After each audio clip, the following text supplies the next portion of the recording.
Okay, Matt Roscoe here. Lecture on section 12-8, perimeter and area relationships for our course Math 133, Geometry for Elementary School Teachers. Okay, today what I want to talk a little bit about are perimeter and area misconceptions, and then we'll move on to talk about how perimeter and area are related. And we'll talk about the minimal rectangular area for given perimeter and, the maximal rectangular area for given perimeter and the maximal area generally for given perimeter. Okay, so let's start with misconceptions. Suppose Danette finds the perimeter of the figure below by shading the border squares and counting them, and she concludes that the perimeter of the shape is 24 units. Explain why Danette's method is not correct. All right, well, let's just take a look at this really quick. So I have Danette's figure drawn here, so we can see that the shape we're concerned with is this one right here. And the way Danette's attacked it is she said, well, I'm just going to count the perimeter squares. 1, 2, 3, 4, 5, 6, 7, 8, 9, 10, 11, 12, 13, 14, 15, 16, 17, 18, 19, 20, 21, 22, 23, 24. So those 24 perimeter squares, is what she's getting. So I'll put perimeter 24 units. Is that correct? Of course, since it's in the section on misconceptions, we'd assume it's not. So let's go ahead and construct the perimeter using the actual border lines rather than the border squares. So if I take a look at this border line, I can see that 1, 2, 3, 4, 5, 6, 7, 8, 9, 10. It's 10 units long. Okay, so if I take a look at this border line, it's 1, 2, 3 units long. If I take a look at this border line, it's 5 units long. If I take a look at this border line, it's 1 unit long. If I take a look at this border line, it's also 5 units long. I guess that makes sense. 5 and 5 make 10 here. And if I take a look at this border line, 1, 2, 3, 4 units long.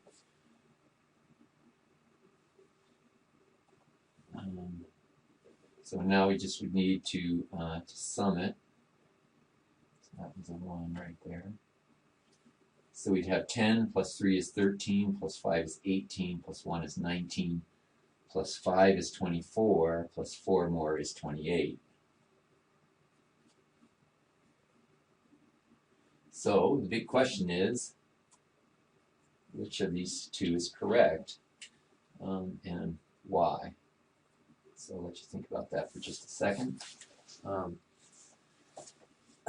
Well, the one that's correct is the green one, right? Because we define perimeter to be the distance around an object. But let's think about why counting perimeter squares doesn't work. So just think about that for 30 seconds here.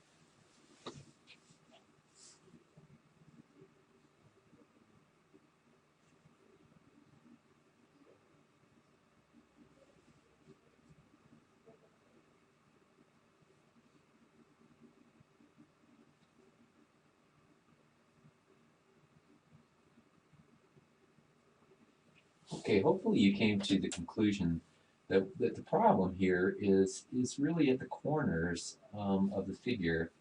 That when Danette counts a corner, so for example this one, she's counting it as 1 unit of perimeter, when in fact the corners actually contribute 2 units of perimeter. Do you see that? So if I kind of blew this up, what we can kind of think about is that this is the corner block. Danette counts it as 1, but in fact, it contributes 1, 2 units to the perimeter. Okay? It's kind of interesting, I think, that happens. So it turns out that Danette's perimeter underestimates the true perimeter because she's only counting 1 for the corner blocks, when in fact they contribute 2 units to the perimeter of the figure. So that means she undercounts by 1 unit here, 1 unit here, 1 unit here, 1 unit here, right? And 1 unit here. So that means she overcounts by 1, 2, 3, 4, 5 units. And the question is well, why isn't her excuse me, she undercounts by 5 units, so why isn't her perimeter 23? And it has to do with this extra one that's right here, which actually contributes no units to the perimeter, right? So that particular unit square is sitting inside the figure, but you know, its corner just barely touches, I guess, the perimeter, and so that particular square actually contributes no. So she undercounts by 5 and overcounts by 1, resulting in an undercount of 4. So I hope that makes sense, that this common misconception to just count perimeter squares certainly doesn't work, because we undercount in corners or overcount, excuse me, undercount in corners, I guess, and overcount in other corners. Let's take a look at another one. When Katie was asked to draw a shape with perimeter 14 units, she drew the shape below. Is the perimeter truly 14 units? Why or why not? Okay, so take a look at that. I'll erase. I'll draw Katie's shape.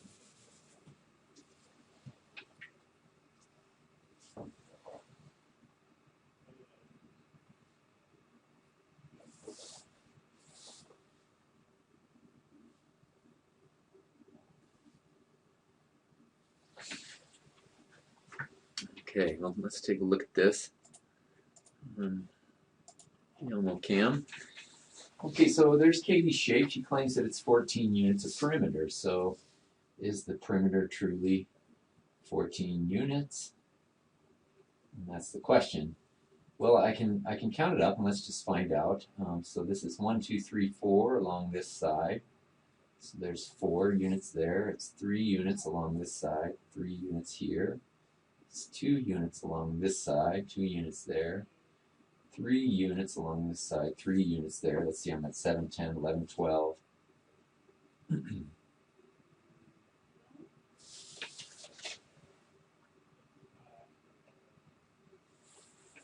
Okay, and then she must be counting this as 2 units then. That's the question. So 4 plus 3 is 7, 8, 9, 10, 11, 12, 13, 14. So the big question I think I have is that really 2 units right there? Is that distance 2 units? Is the perimeter truly 14 units? And so this gets into this idea of, you know, kids often will look at figures and make conclusions about how far this diagonal is. So let's think deeply about that diagonal. Would it be 2 units? And maybe, you know, the way that she thinks about it is, well, to get from here to here, you know, you really are going over 1 and up 1. So, you know, you're kind of going over 1, up 1, must be 2, right? So let's think about that for a second. Just give that a little bit of thought.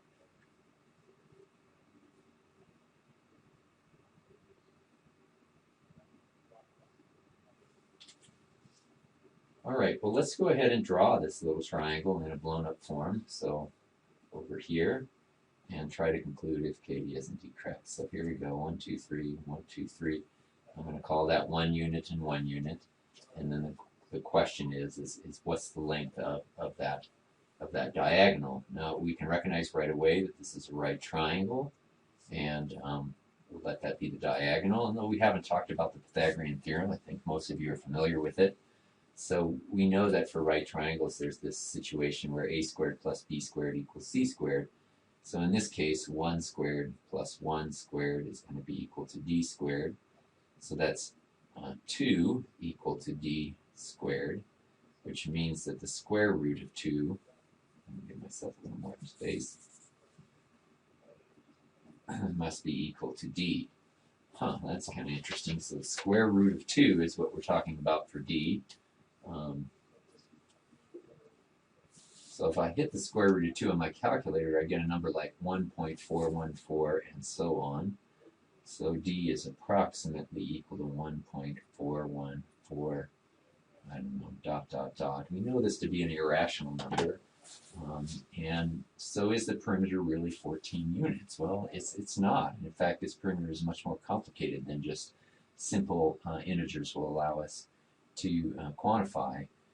It's really, I guess, it's really the 2 plus the 4 plus the 3 plus the 3 So 7, 10, 11, 12, plus this little number, which happens to be the square root of 2. So the truth here is that the perimeter is equal to 12 plus the square root of 2, or if you'd like to give it, round it to an approximation, we're looking at 12 plus 1.414, so 13.414, and so on.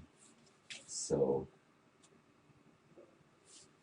and Katie's answer of 14 units is indeed not true, and this is not the square, not equal to 2. This is actually equal to the square root of 2. Okay, well, so some misconceptions addressed here. Let's go ahead and move on. Okay, well, let's move on and talk a little bit about how area and perimeter are related. So suppose that a rectangle has a perimeter of 24 units. Use grid paper to draw at least 5 different rectangles that have a perimeter of 24 units. Try to include some rectangles that have sides whose lengths are not whole numbers, and then find the area of each of those rectangles and write it on the interior of the rectangle. Finally, cut each rectangle out and arrange your rectangles from least to greatest area. What do you notice? So perhaps you could just pause the video at this point and cut out your draw and cut out your 5 rectangles of perimeter 24, and then arrange them from least to greatest and see if you get something similar to what I get. Okay.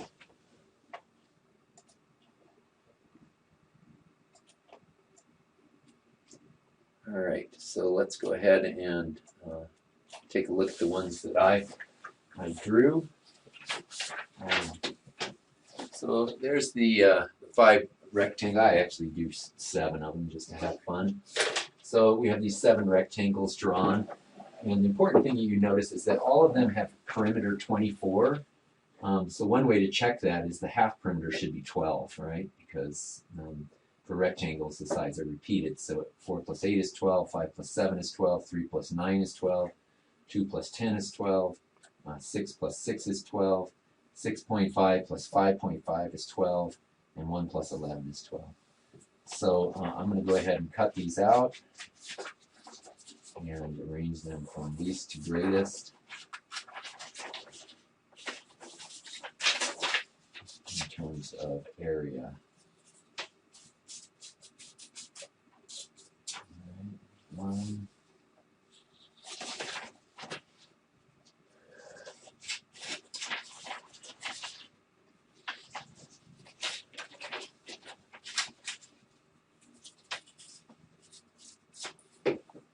Let's see the next, so least to greatest, so that's 11 units, 20 units. Let's see, the next one is going to be 27 units.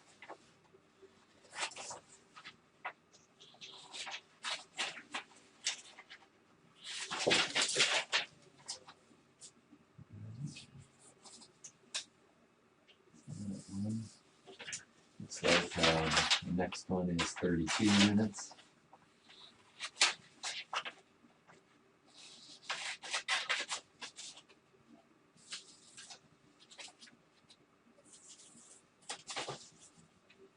Okay, and then 35 units.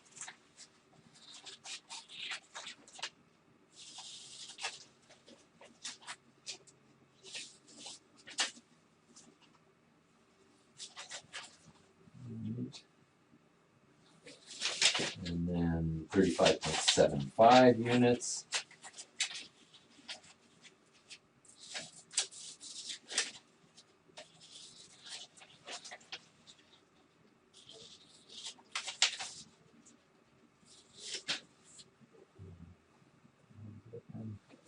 Just to see all of these, yeah, you can. And then the biggest one in terms of area, I had 24 units of perimeter, looks to be this one that had 36 units. Okay, I'll put that one down there since. So arranging them from least to greatest, you can see what I get is something like that.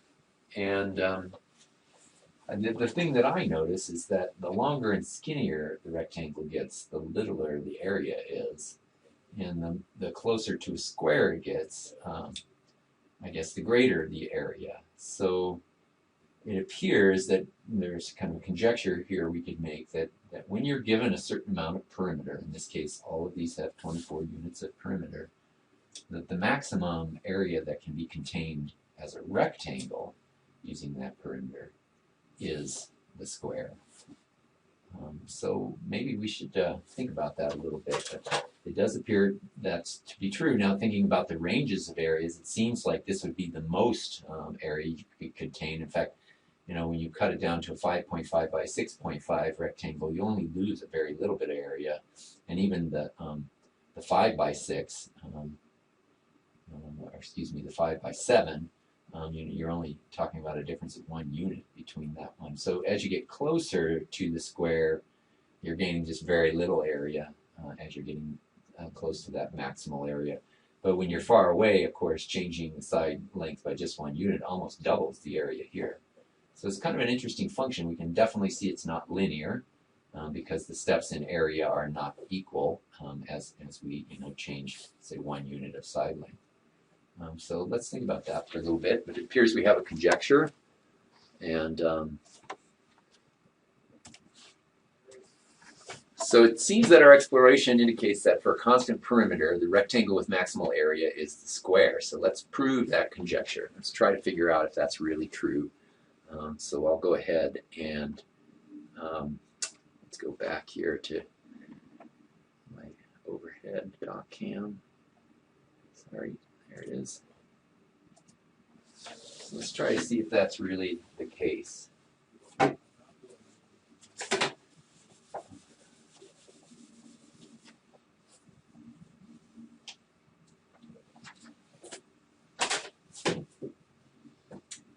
Okay, well, let's suppose that we start out with the perimeter fixed. It's 24.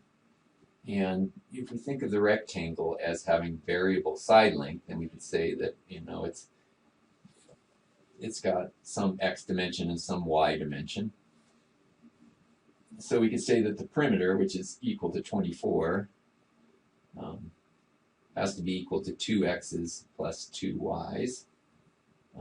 So we have this equation 24 equals 2x plus 2y. If we divided both sides by 2, we'd have 12 equal x plus y. So I guess what that means is the half perimeter, the x plus the y, must be half the perimeter value of 24. So 12 must be x plus y. So let's talk a little bit about the area. So we could say then that the area of this figure is just width times height. So in this case, that would be x times y. And this gets a little bit hard because what we want to do is maximize that area, or find some arguments that says that the maximum for that area is when x is equal to 6 and y is equal to 6, or 36. But thinking about why that must be true is a little bit harder. But I do notice that we have two expressions here, this expression and this expression, both in terms of x and y. So what I'm going to try to do is I'm going to get this expression just in terms of x. So what I can do down here is substitute for what y is up there. So I'm going to solve this one for y. If I solve for y, I get 12 minus x. And so that piece will get substituted into the second equation as y. So we'll have x times 12 minus x. And now what we get is we get a quadratic, right? This is, if I distribute the x, I get 12x minus x squared, or a as a function of x is equal to negative x squared plus 12x. And so now we go back to algebra to think a little bit about this function. So this is definitely a quadratic because it has a second degree, meaning it's a parabola when we graph it. If I factor it, I could factor out, I don't know, about a negative x. If I factor out a negative x, I get x minus 12 here. And So let's think a little bit about this parabola. So we know it's got a negative leading coefficient, so that means it's downward turning. The parabola turns downward. And then I can see that it's equal to 0, meaning it has x-intercepts when x is equal to 0, because 0 times anything will give you an area of 0, so that makes sense. When x is equal to 0, then we have no width. And when x is equal to 12, so when x is 12, let's think about what happens there. We have x is 12, and that's got to be the half. X plus y has to be the half perimeter, so there's nothing left for y. So we know that a of x is equal to 0 when x is equal to 0 or 12. So if we drew this, what this thing would look like would be something like this. This would be my area as a function of x. This would be x, my width. I would know that at 0, the area value is 0, and out here at 12, the area value is 0. And I also know that this is a downward facing parabola. So downward facing parabola means that it must be doing this. So I'll draw it in a different colored pen.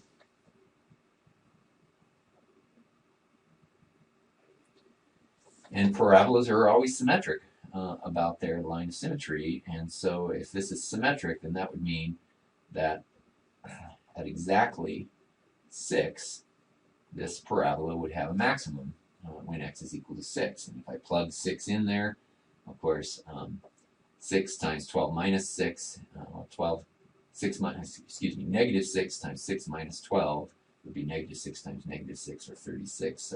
So this point right here would have to be 6 comma 36, and it is the place where the area function is maximized. And just keep in mind that there's nothing special in this proof about the fact that we picked the perimeter equal to 24, right? The 24 got cut in half and became a 12 here, and then the 12 works its way through to the answer right here. So it looks like, in a general sense, this point is always half the perimeter, whatever the perimeter is set to be. And so any one of these parabolas will have a maximum when x is half of the perimeter. So 1/4 of the perimeter, if you will. And when x is 1/4 of the perimeter, y is 1/4 of the perimeter, and you get a square. So hopefully that makes some sense, that indeed there is proof for this. That I was a little off the screen, I notice now. Hopefully you can get a good sense of that now. So hopefully you can get a sense that that is indeed the maximum, in a general sense, is always when we make a square out of the rectangle. That's when we'll get maximal area. I don't know if you noticed this too, but we found that as x approached the maximal area, the changes in area were less than when x was small, like 1 or 2. So you can definitely get this sense of nonlinearity there. As we get closer and closer to the maximal area, the changes in area are less and less.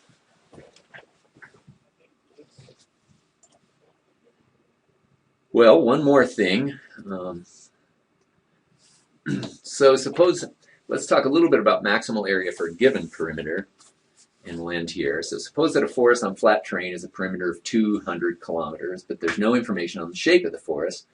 What can you say about the forest area? Use a loop of string to help you think about this question. Consider these questions. What shape do you think would give the largest possible area for the forest? What is the area? And what range of areas do you think are possible for the forest? Okay, so let's go ahead and think about that. I have a loop of string, and let's think about the forest here. Instead of a loop of string, I just have a rubber band. But all we know about this rubber band, or this piece of forest, right, is that the perimeter is 200 kilometers. And what we've been asked about is, what does that mean for the area? So let's talk first about, how small the area could get. We could leave the perimeter the way it is and make the area smaller and smaller and smaller and smaller and get something like this. So it seems like the area could be made as small as we want it to, without it going to 0. I mean, if it's an area, it couldn't have 0. So I think the idea is that we can get as close as we want to 0 without actually getting there. So in a mathematical sense, close that. That seems to be, the sun came out. So in a mathematical sense, it seems that the area would be definitely greater than 0, but it could get as close to 0 as we want to. But then the question becomes, well, what's the maximum area we can make? And that's this sort of question of like, well, you know, if I start with something really small, how can I make it bigger, right? I can certainly make the area bigger by pushing it out, and you know, maybe pushing this out and pushing this out, and pushing this and pushing that. And it appears that, you know, just intuitively that given the 200 kilometers of perimeter, the best we can do to contain the most area inside the figure is to make the figure a circle. Because in that sense, what's going on is we've pushed each side, in a sense, each point of perimeter as far as we can away from the center of the figure to contain as much area inside as we can. We're not going to formally prove that, but that turns out to be a fact. The circle is the best you can do in terms of capturing area for a fixed perimeter. So let's talk about what the maximum area could be. So I'll draw my circular piece up here, I guess, and think about this as a circle. I know it doesn't look quite like a circle, but play along with me. All right, so if it's a circle, it's got to have some radius, right? And we know that the perimeter is 200 kilometers. So in this case, the perimeter is the circumference. It's 200, right? We'll work in kilometers. And we know that the circumference is equal to 2 pi r. Well, that's kind of interesting. So we could set those two equal to each other and solve for r. So that means 200 is equal to 2 pi r. So r must be equal to 200 divided by 2 is 100 divided by pi. So it's 100 divided by pi would equal r. So 100 divided by 3-ish. We're somewhere in the neighborhood of 33. 100 divided by pi, I get 31.83. So r is about 31.83. Okay, so then the question is how big could the area be? So the area could be as big as that radius of that circle with this given circumference. And we know that area is pi r squared, so we'd have pi times, well, it's easier to call r 100 over pi, so I'm going to do that 100 over pi squared. So what would we get for an answer? We get pi times 100 squared all over pi squared. So the pi's will cancel and I'll get 100 squared over pi. Let's find out what it is. 100 squared divided by pi.